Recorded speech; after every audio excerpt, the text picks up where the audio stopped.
Chapter 10. Moses goes on and on, knowing he is about to be dead and maybe people don't remember his rules. So the Lord told me to make 2 tablets like the ones I broke and put them in a wood box so no one ever sees them. Call it the ark. Use acacia wood. Make 2 stones.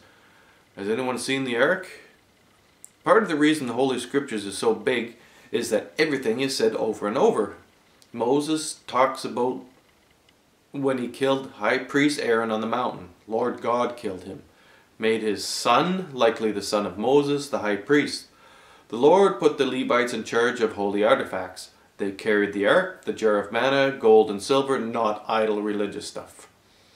To help in the worship and rituals, Levites were royal over all others and used their position to accumulate wealth without owning land, just palaces with prison quarters.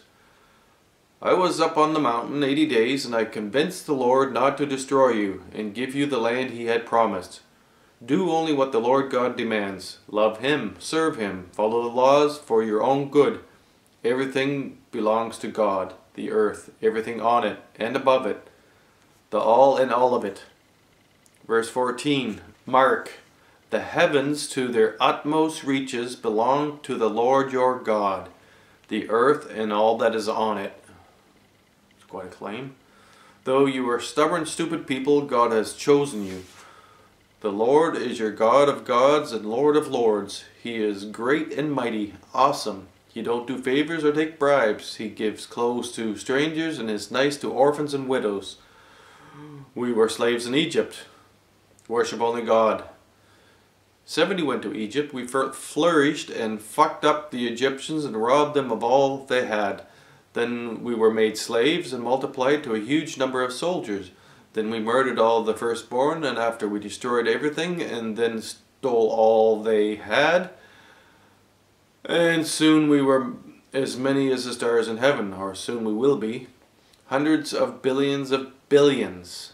We were a few primates that stood erect many millions of years ago, and we have come to the gate of the heavens after a long journey.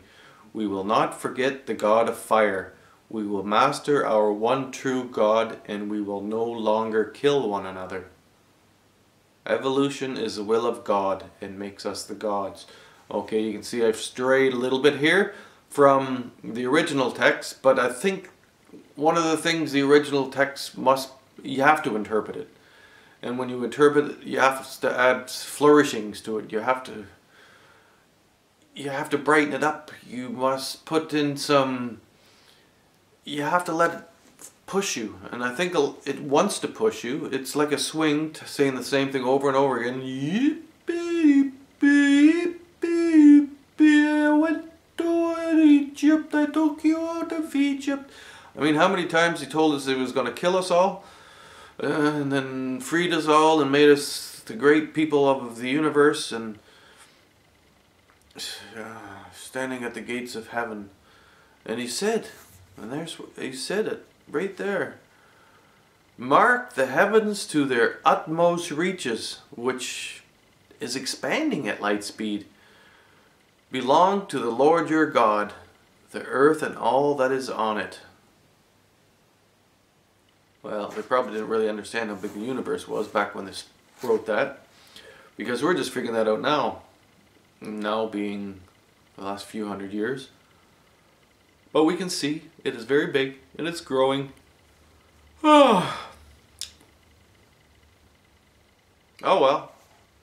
It was boring me too. I'll turn it off.